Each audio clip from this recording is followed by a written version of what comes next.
Whawhitai mua ke ekipea malo mo e tau te mauai pongi whaafu o whakaini, pongi tu opere luluin a hofuru maa fitu mahina koe ko tise maa pea whakatawange peo ko alo maari e mea kotoa pea me apina koini e tau o Kalofiama ko ia ke pongi ni to o ia pea mi he Saame ko ia e wike ko Saame valungo fulu pe valungo fulu ko ia ngai Saame ko vesi ulagi fo ke fitu e le soni ko ia e Saame o wike ni ka hui fo ko tau taimi ko whaampe ke to ope ai vesi tolu me vesi ko ia hono fitu ko vesi tolu me vesi fitu o ko ase ai ngo kupu se te si tatau hangai pega mea ko whaalawe ko ki ai ka pau ase hafo i rea tatau pe ko hafo i kupu se te si tatau phrase o ma uinga pito ke tokanga au pito ki ai he gai mea au whema o he otua ki e tau ngahi mo ui ko vesi tolu tatau pe me vesi hono fitu te ulau atu i he pāki fo o ko ia ai wesi ria na Saame valungo fulu tolu pe mo fitu e vesi pe no whakarea Liliu kimautolu Elohimi pe tuku ke ulo mai ho fofonga ka mau mo ui ai vesi fitu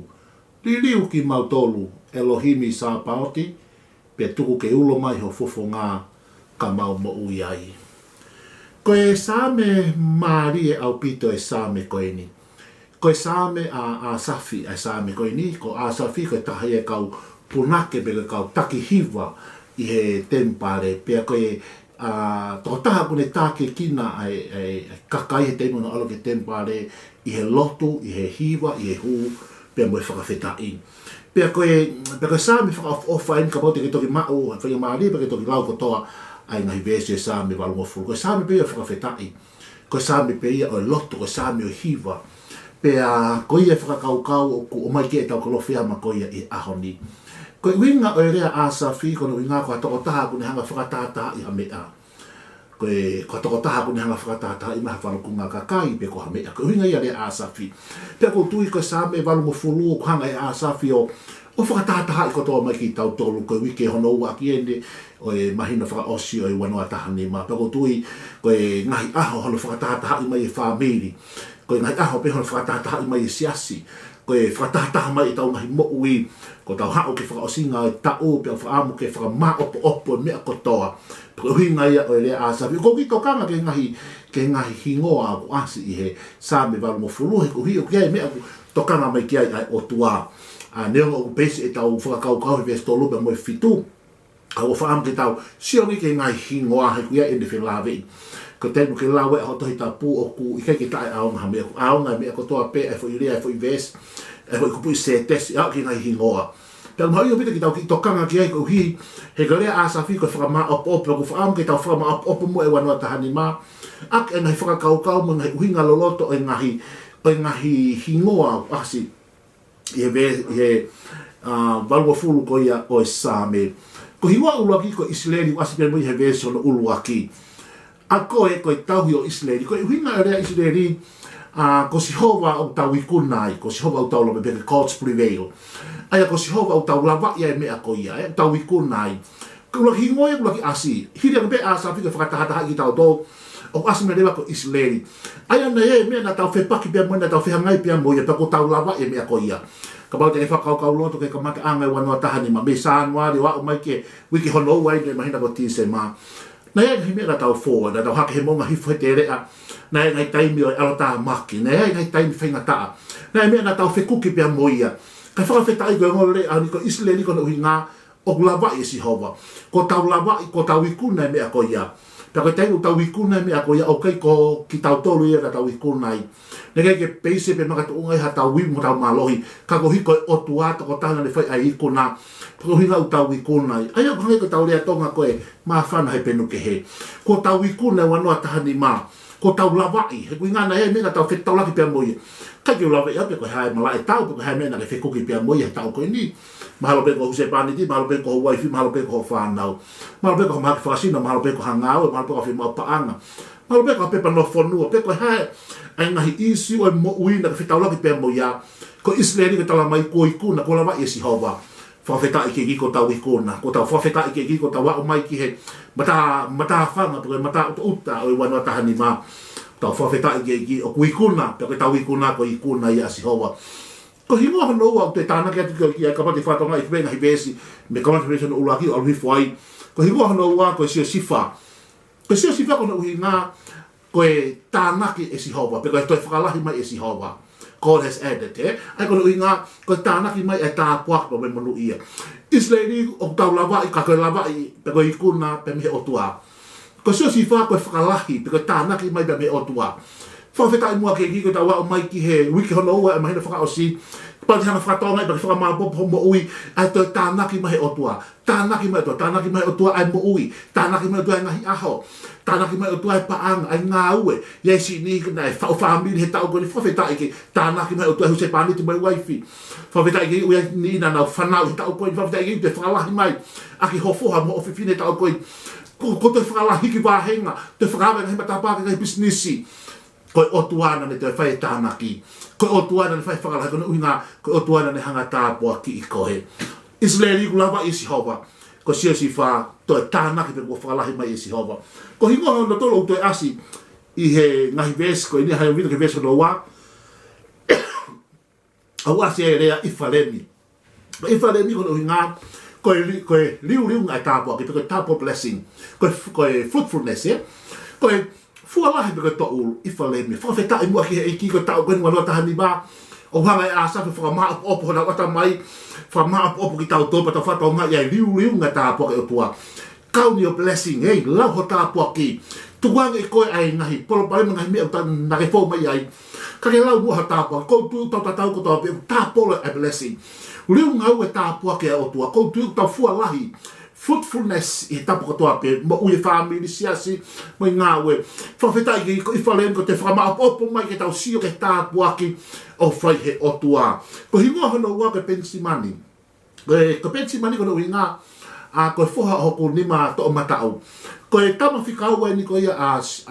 lesieri ko ia ka sekope ko e ongo whoha pe toko ua o sekope pa mo lesieri sio sifa pe pa mo pensimani ko pensimani na whanau ia pe mate ale sieri te sene si bahana tong fulmani ma pe ui ale sieri ai tamasi ko penioni ko hinga penioni ko foha hoku mamahi pe mate ale sieri pe to hanga le se ko pe o Liliu hono hingoa o Liliu hono hingoa I lo ko foha ku ni ma to o matau ko foha o mamahi hono nga ko na fanau ma helanga pa be mai pe ko fainga tai ko ale sieri ko o toma e ki tamaki to a pe mate ka ni hanga fa hingoa ko foha o mamahi o fota tau me foi ataka I langa mo langa me fainga tai ko ia he ne fa ele ko ia a pensimani o wi ko peniori ko hinga ko foha o mamahi na ostara not ki mua ko hiko fa hingoa ko ka usio ina fa nau na ia ai hinga hingoa ko to ape pe hanga be na palo fisa ke ka hau a hingoa ko ia pe ko mana basi ko a se ko pe he ka pau e wi ki tamasi ko penioni pe ko hinga penioni ko foha o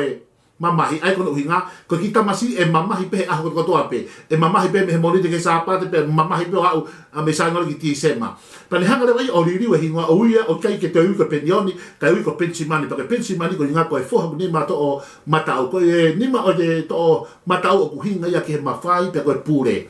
o ma winga pito ia o ia mafai pe ko to ta wala falala anga ai ko Liliu hingoa Hina ika ke lota se kope ke ui ki tamasi ko e foha o mamahi. Ki whanau mai ka o pāsia tu kia te koe. Ko e uhinga a pensimani ko e whakaririu he o tuaha tau hingoa. Ko tuia nei hingoa na ilo ia I koe. Mahalo pepe ka heka inga hingoa na ilo ia I koe. Ko kā, ko kaiha, ko loi, ko kapika. Nei whakahingoa ki tau tōho tau whina ulunganga mo tau tō o ngā. Nā tau tupu pia moia mai atakai ko ia. Nei whawhetai ke ki nei hanga he o tuaha whakaririu ho hingoa. O ika ki toi ui koe ko e foha ko e mamahi ko e whiwhine ko e mamahi kai ui koe ko e foha mo e whiwhine ko e malohi ni mato o matau whakaririu ho hingoa pe pensimani ko hanga toa whakaririu koe whawhetai ke ko whitukutu ki tau tope me mamahi pa me whaingata ia mahalo pe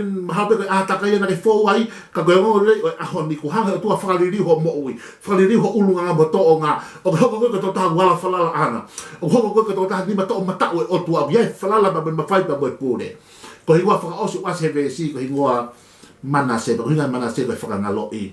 whawhetai ke ko tau tuta mai ke wiki hono ua e mahina whakaose tau koe ni tau tala mai koe manase ke whakangaloi o ko whiwhiri au pe ko hana uinga na awe hingoa manase ke whakaosi a ke ngahi hingoa ase vese ua ki me vese hono ua aka whakamaha opo pe heni ko tau wau mai ke whakaosinga o tisema e wanua tahani mara amaki lau aho peke situ e wanua tahani mara tau mange wanua tahano tumo ki tolaki te koe manase ke whakangaloi whakangaloi iaha mea na ke fō mai aho koe ni iaha mea na ke fō mai whanong anga me Sanuari, February, Maas, Epileni me Sune Siulai ako September o topa November, December Palo fra family, palo fra sias. Ya to tahana ne lau ko ya to tahana ne fa to me au ko fika ko. Pe ko ha finga me ata kai. Fa me ko tra te ko hingo fra mu veso no wa ben manase. Pe ko hinga manase ko fra ngaloi. Fra ngaloi e ko ko to pe fra ngaloi he me ko to pe na si fo mai ya. Pe ko ha me ne ho ko sias, ha me ne ho ko family. Api ngau api ako. Pe ha me na ke ku ke pe mo ya. Mo unga pe mo tere a. Pe ko kau po uri pe alo ta ma pe ha me ko fe ngai pe mo ya. Tau hanga mo a fra ngaloi. Ko hanga e asa fa ma apo ki tau tol per tala mai ko isneri ko tau lava ko tau ikuna ko hiko o tua ko se si fa to tana ki mai o tua ko hanga fa la ki tau tol o fra monu ia fra la tau ngai ao fra la tau ngai ta po ki I fa le mi ko liu ngai ta po ki o tua ma ki tau ko ni wano ta ni ma ko e pensi mani ko e foha ni ma to mata o ate o tua ke ke puli pa fai tu ni I hanga mo ui per mana se ko tau hanga le wa fa ngaloi ko peso lo tolu pe mo fitu o repeat e lotu ko ya asafi ne pehe Liliu kimautolu e Sihova Liliu kimautolu e Sihova pe tuku ke ulo mai ho fofonga ke kimautolu ko foi lia ko Liliu kimautolu e Sihova ko foi lia ko ya ko o kuhinga I hele fa peluinga ko fa ta foki kimautolu 10 as again ai ko uhinga na tau hanga ke otua pero hiko fonga nga mo ui pe weto lai ko ta foki na tole pe me otua pe ta foki esleri pe me otua ta ai tori hane to ko la ta foki be otua ika ki na te o ke lo na ta foki o pito be otua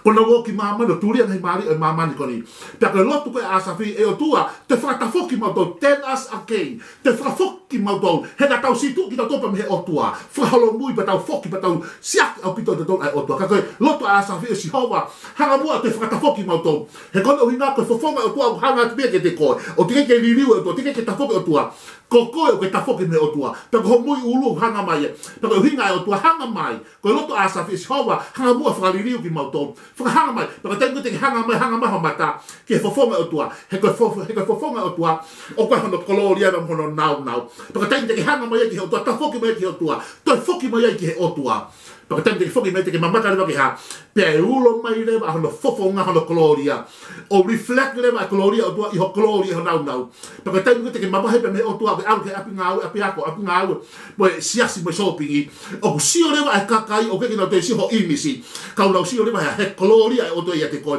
he bia malo he koloria mo na e o tua ke fa e ho mo ka ke la fa Liliu ko pa ke situ a me o tua ko fe ba ke ta foki mai o ke firma o ke